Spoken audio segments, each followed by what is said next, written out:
The theory of evolution was advanced by Charles Darwin in the middle of the 19th century. That period greatly differed from today in terms of its extremely poor level of science and technology.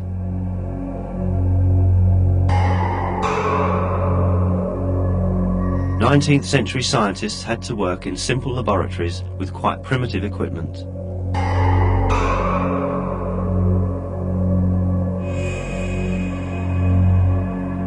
With the devices then available, it was impossible for them to view even bacteria. Furthermore, scientists were still under the influence of many superstitious beliefs upheld since the Middle Ages.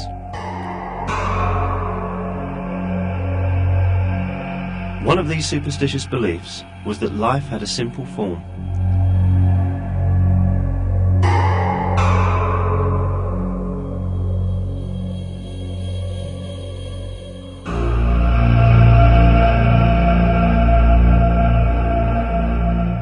Going as far back as Aristotle, this belief maintained that life could self-originate by the coincidental assembly of inanimate matter in a moist milieu.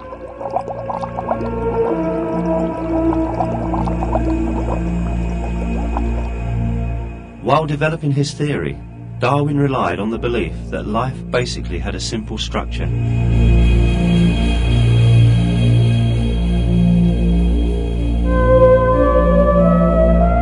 Other biologists who adopted and defended Darwin's theory thought the same way.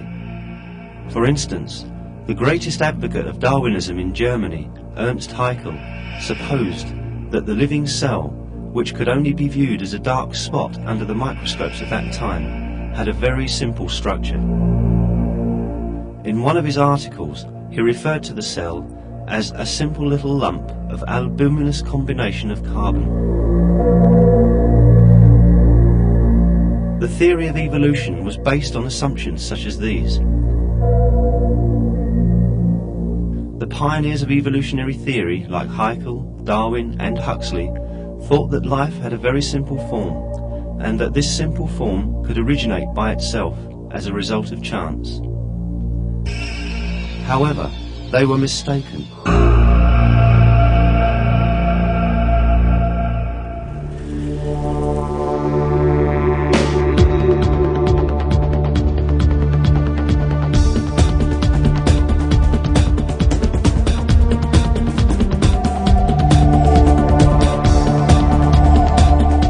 In the 1.5 centuries that have passed since Darwin's day, giant steps have been taken in science and technology.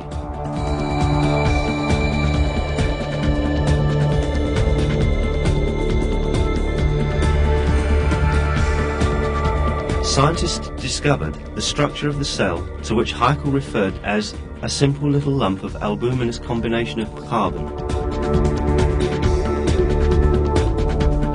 They saw with surprise that it is not simple at all, as earlier supposed.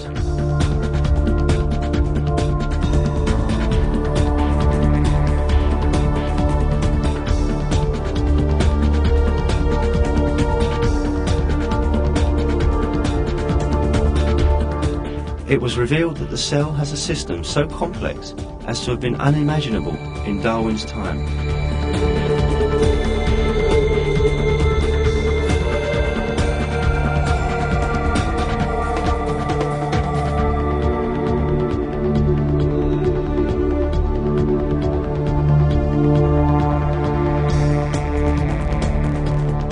The fact is that a huge number of highly complex systems in nature cannot be plausibly accounted for. A renowned molecular biologist, Michael Denton, makes the following analogy to describe what kind of a structure the cell has. Does not exist in the biological literature. To grasp the reality of life as it had been revealed by molecular biology, we must magnify a cell 1,000 million times until it is 20 kilometers in diameter and resembles a giant airship large enough to cover a great city like London or New York. What we would then see would be an object of unparalleled complexity and adaptive design. On the surface of the cell, we would see millions of openings, like the portholes of a vast spaceship, opening and closing to allow a continual stream of materials to flow in and out. If we were to enter one of these openings, we would find ourselves in a world of supreme technology and bewildering complexity.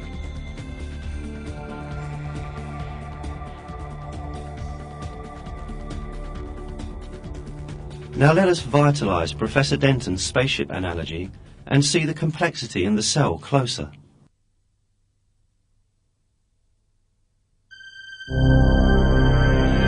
Our journey starts with hormones that look for an appropriate cell for themselves.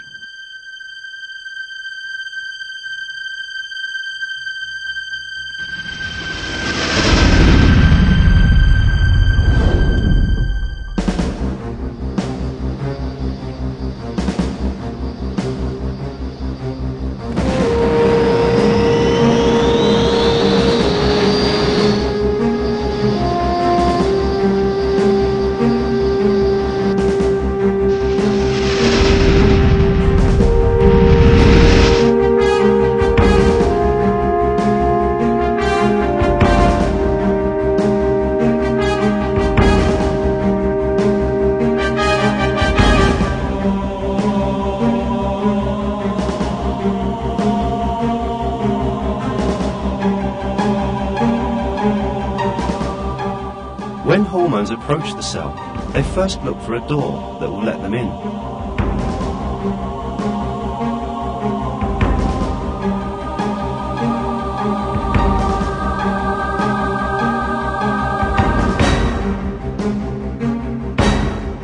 The doors of the cell are selective in the way they operate.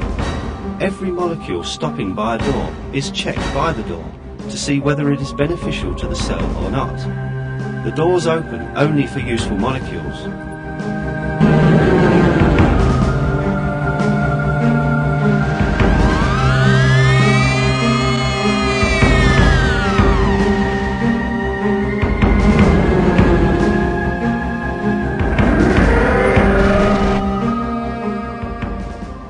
If a harmful material, such as a virus, tries to enter a cell's door, the situation changes. The cell door analyses the material, finds out that it is harmful, and rejects it.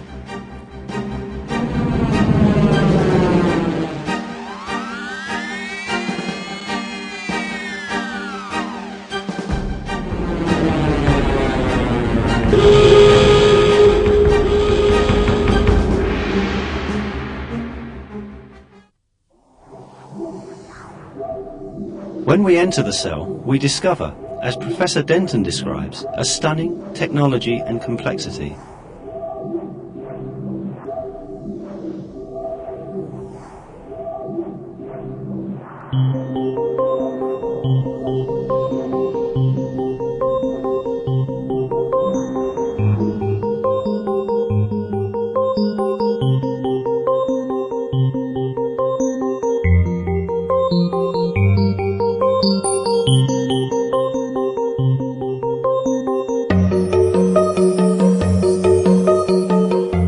When hormones step in the door, they are immediately taken under control by special proteins that carry out the functions of the cell. These proteins are called enzymes.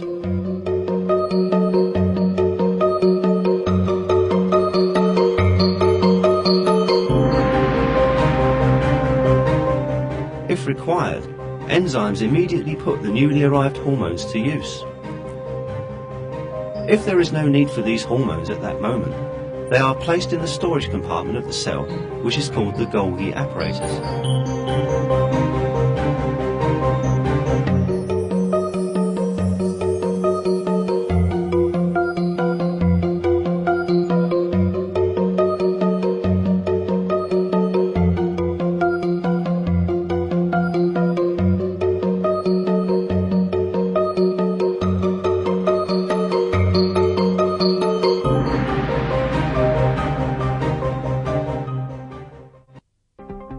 Some molecules, such as the insulin that carries sugar molecules, are too big to pass through the doors of a cell.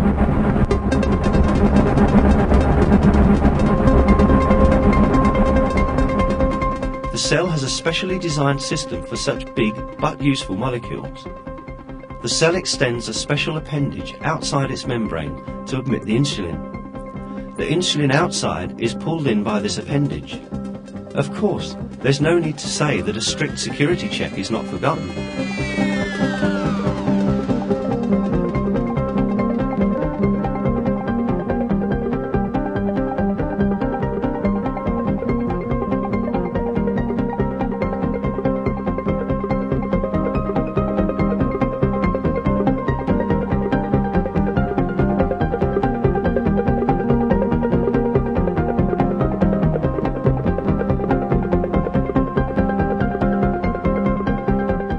Once inside, special carrier enzymes carefully collect the sugar molecules on the insulin.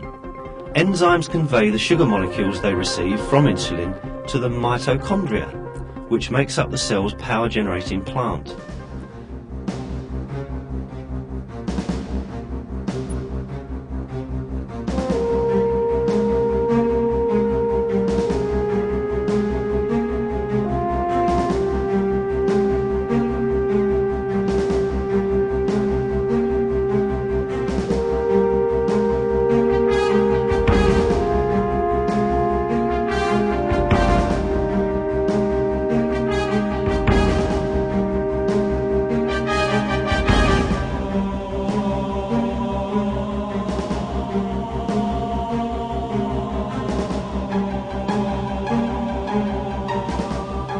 The duty of mitochondria is to break down the energy-containing molecules it receives and process them so that they can be used by the cell.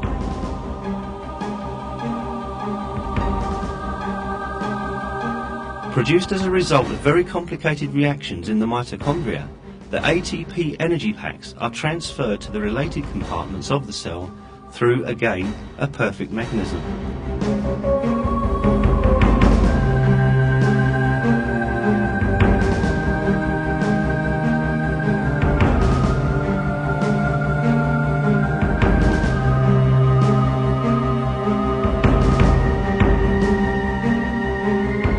Special channels, called endoplasmic reticulum, handle the transportation in the cell.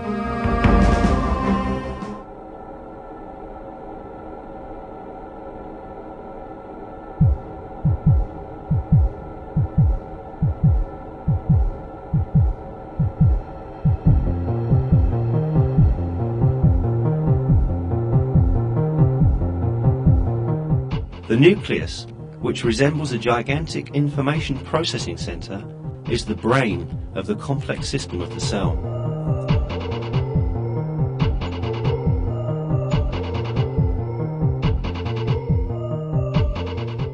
Inside the cells are chromosomes, each of which is a huge data bank.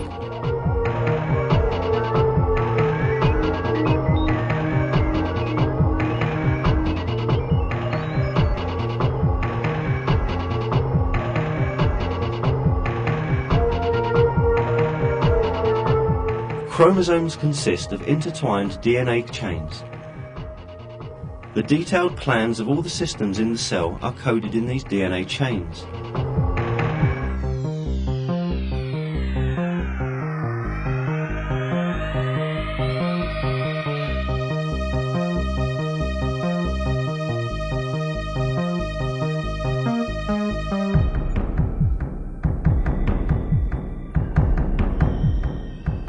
A DNA chain is like a spiral helix, composed of the sequential arrangements of 4 different molecules. These 4 different molecules are actually an alphabet of 4 letters.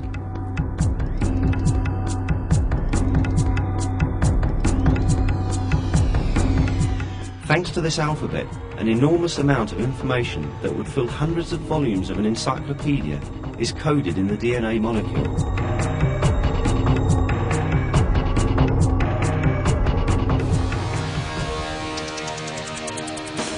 This coding system includes the detailed production plans of the thousands of different enzymes and proteins used in the cell. The projects of all organic molecules that will be structured in the cell are written in the DNA down to their smallest details.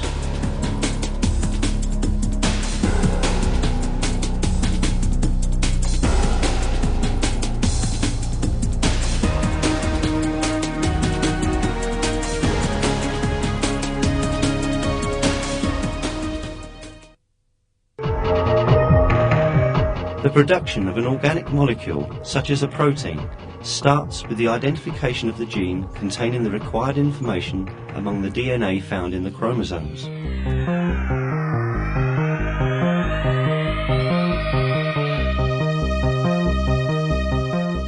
An enzyme exclusively in charge of this task opens the DNA like a zipper. Then, another group of enzymes come and divide the DNA strands into two. Another enzyme goes over one of the split pieces and quickly reads and copies the data coded here. Now, a perfect copy of the production plan in the DNA is obtained. After replication is completed, enzymes close the DNA and restore it to its original state. The copy produced from the DNA is called messenger RNA. Messenger RNA contains the production plan of the protein required for the cell.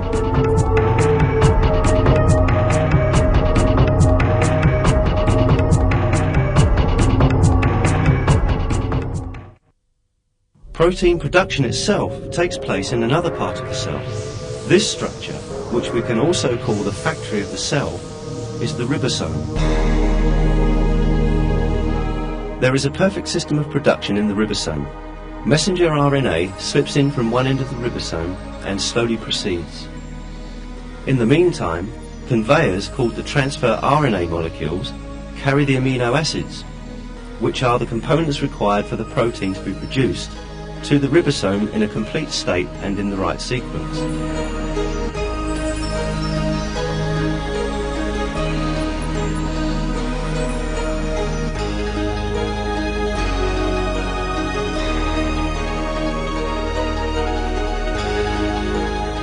The amino acids brought here combine in the right sequence thanks to the code on the messenger RNA. As the messenger RNA proceeds, the amino acid that corresponds to the data coded there is added to the chain. The result is a new protein.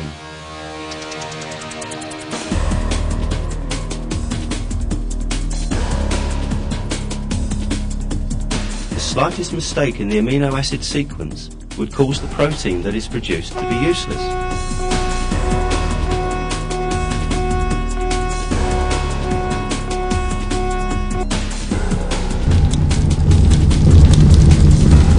Yet, such mistakes almost never happen. Production complete, the protein leaves the ribosome to set out for its duty.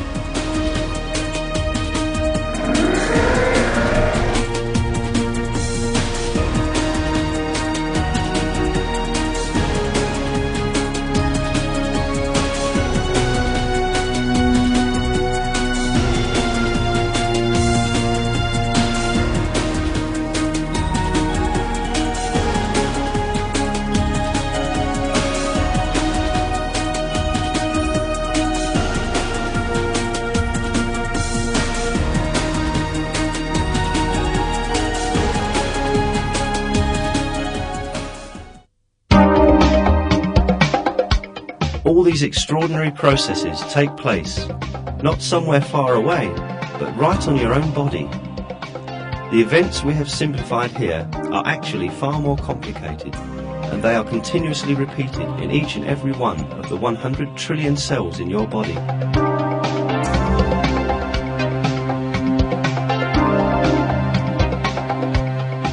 The cell, which was thought to be a simple little lump of albuminous combination of carbon by the formulators of the theory of evolution, has such an extraordinary design.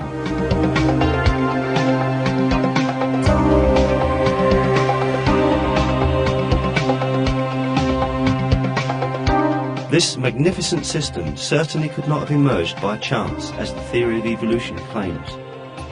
When all these details of cell biology were revealed and understood, the theory of evolution suffered a great blow.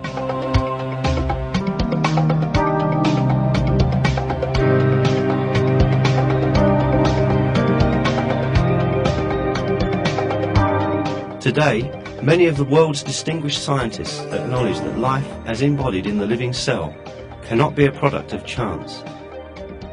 A very superior design underlies all aspects of life.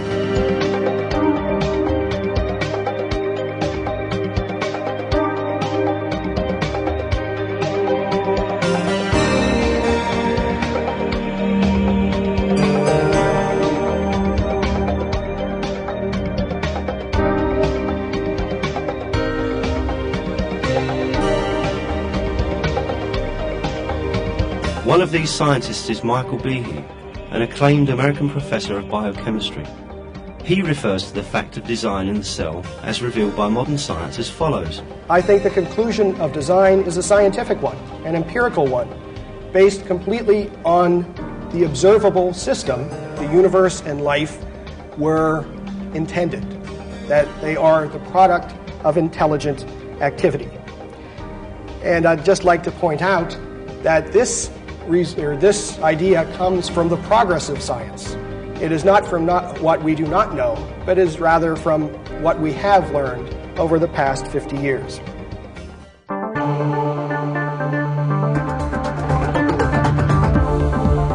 Indeed, science shows that all living beings have been brought into being as a result of conscious creation. Failing to explain the complex systems in a single living cell, the theory of evolution also fails to explain the designs in the bodies of living things. For instance, the aerodynamic in a birdwing, the amazing hunting methods of a spider, an insect made to resemble a leaf so that it can camouflage itself, the eye design on a butterfly's wings, or the feeling of compassion in animals. Life, with all its details perfectly designed, is obviously the result of superior creation.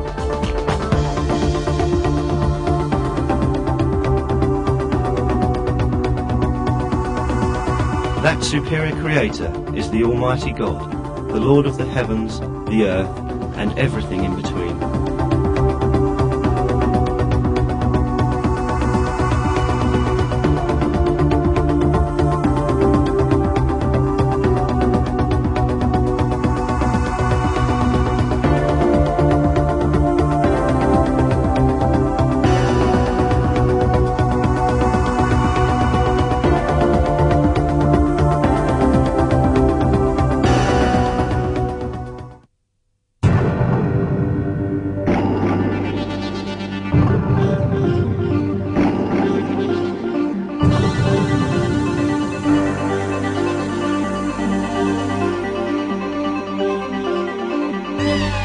When you look around you, out in open air and in a broad field, you can readily see all objects farthest and closest to you in all their colours, shapes and size.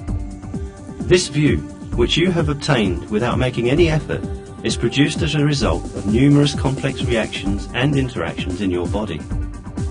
Now, let us look at these complicated operations closer.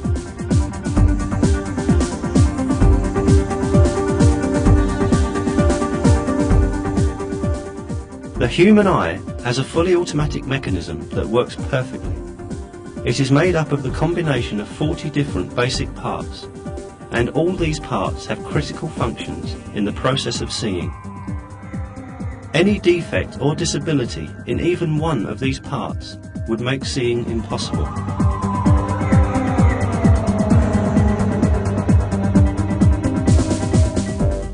The transparent layer in the front part of the eye is cornea.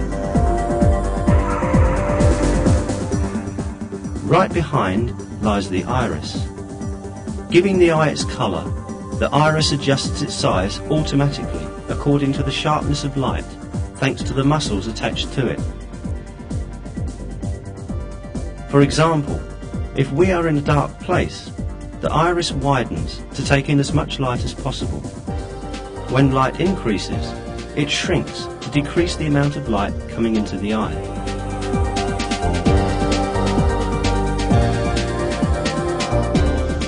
The automatic adjustment system in the iris works like this.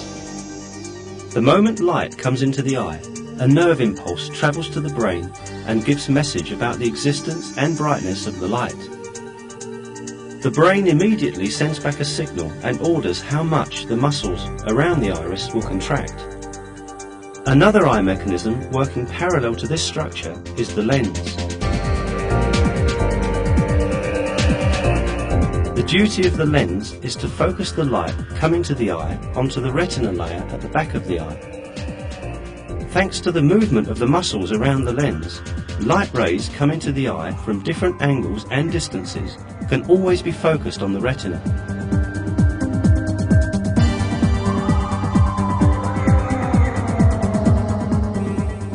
All the systems we have mentioned are far smaller, yet far more superior to the mechanical devices designed by the use of the latest technology in order to imitate the eye. Even the most advanced artificial imaging system in the world remains extremely simple and primitive compared to the eye.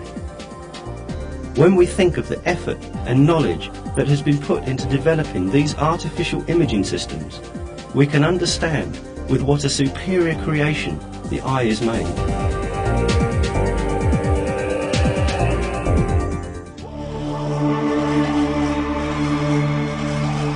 If we examine a single cell in the eye at the microscopic level, the superiority of this creation will be further revealed.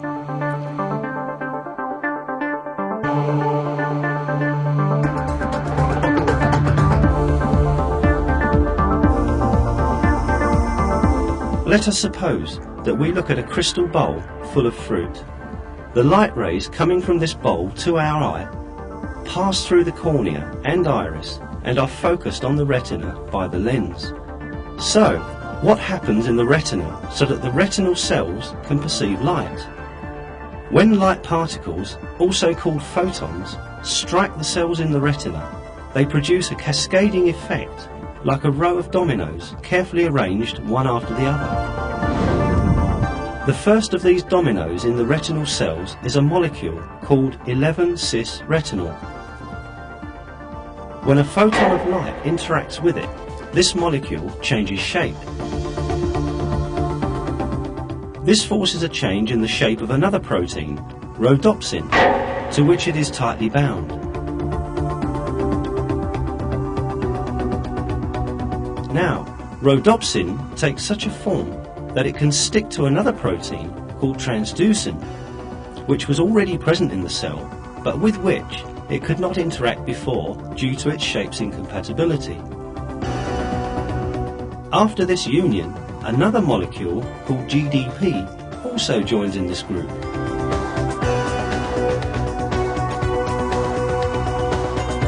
Now, two proteins, rhodopsin and transducin, and a chemical molecule called GDP have bound together. However, the process has just begun. The compound called GDP now has the proper form to bind to another protein called phosphodiesterase, which always exists in the cell.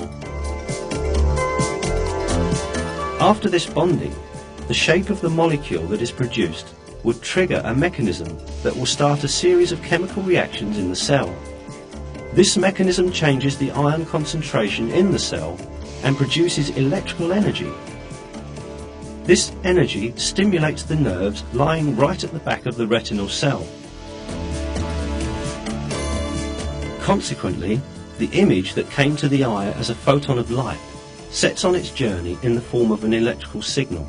This signal contains visual information about the object outside.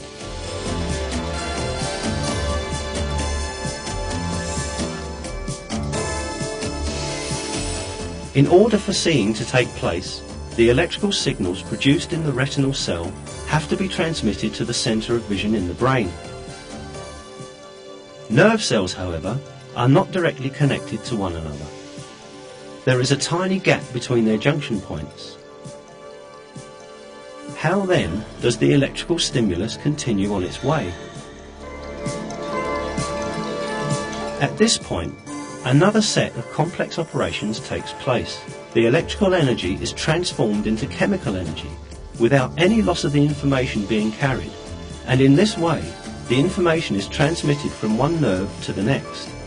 The chemical carriers located at the junction points of nerve cells successfully convey the information contained in the stimulus coming from the eye from one nerve to another. When transferred to the next nerve, the stimulus is again converted into electrical signal and continues its way until it reaches another junction point. Making its way to the centre of vision in the brain in this way, the signal is compared to the information in the centre of memory and the image is interpreted. Finally, we see the bowl full of fruit which we viewed before, by virtue of this perfect system made up of hundreds of small details. And all these amazing operations take place in a fraction of a second.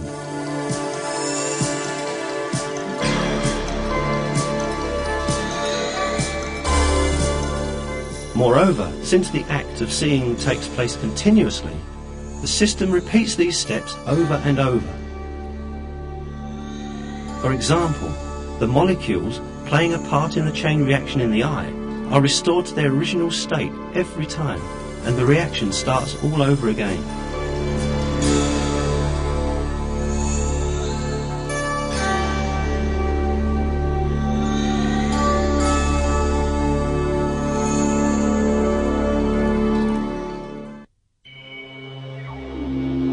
Of course, at the same time, many other equally complex operations are taking place in other parts of the body. We may simultaneously hear the sound of the image we are viewing. And depending on circumstances, we may sense its odour and taste and feel its touch. Meanwhile, millions of other operations and reactions have to continue without interruption in our body if we are to go on living.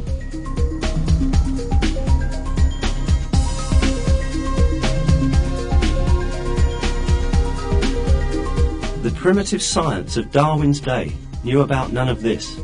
Despite that, however, even Darwin realised the extraordinary design in the eye and confessed his despair in a letter he wrote to Asa Gray on April 3rd, 1860, in which he said, "The very thought of the eye makes me cold all over."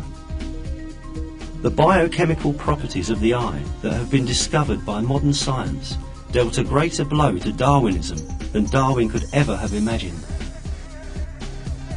The complete process of seeing that we have summarised in barest outline here is even more complex in its details. However, even this summary is enough to show what a glorious system has been created in our body.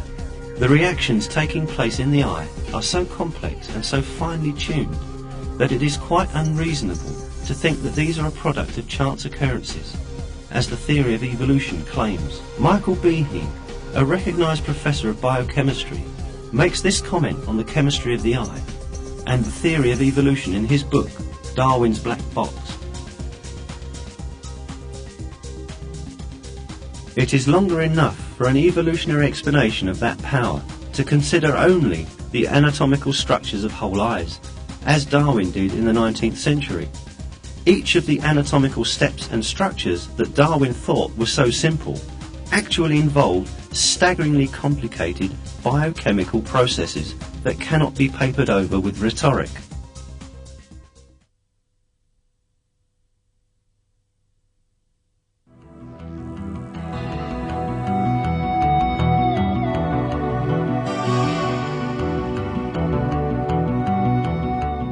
But, as we have seen, the theory of evolution is unable to account for a single system in a single living cell, much less explain life as a whole.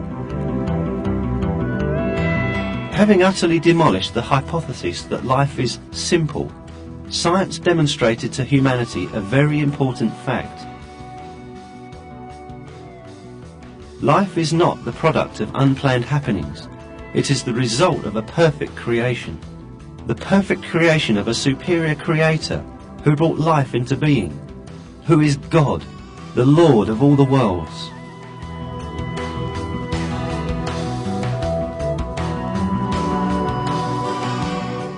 It is He who created both humans and all other living beings, and man is responsible to his Lord who created him. God reminds man of his truth in the Quran.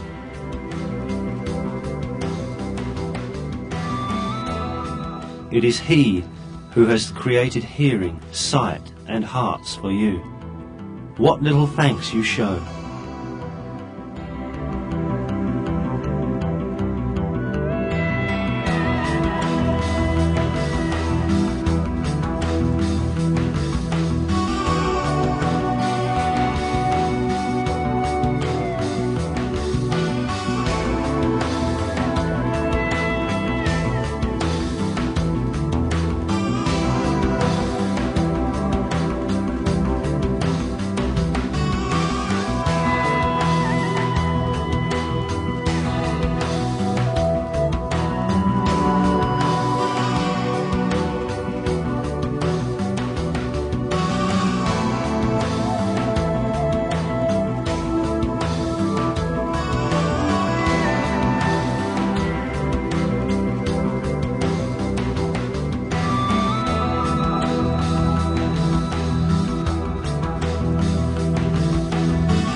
They said, "Glory be to you. We have no knowledge except what you have taught us. You are the all-knowing, the all-wise."